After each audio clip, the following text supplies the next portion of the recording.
Welcome to LuvLiNes.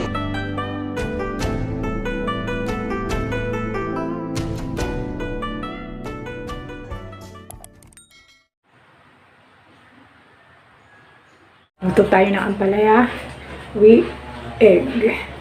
Yan ang ating ingredients: bawang, sibuyas, kamatis, ampalaya, sili, itlog, at konting magic.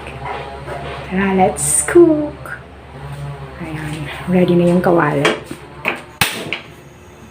Okay, nilagay ko na yung bawang, sibuyas, kamatis, black pepper, saka patis.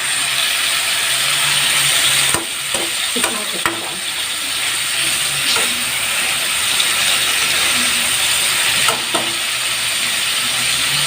Okay, nilagay ko na yung ampalaya saka sili. Tapos lagyan na natin ang itlog.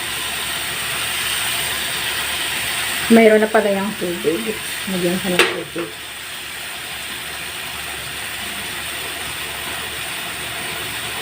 Nakapang ko saglit para hindi makatakas yung sustansya.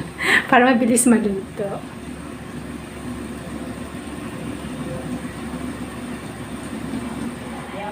Hindi pa, Mama? Kakain na.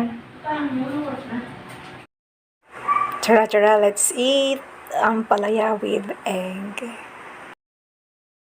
So that's all for now. Thank you so much for watching.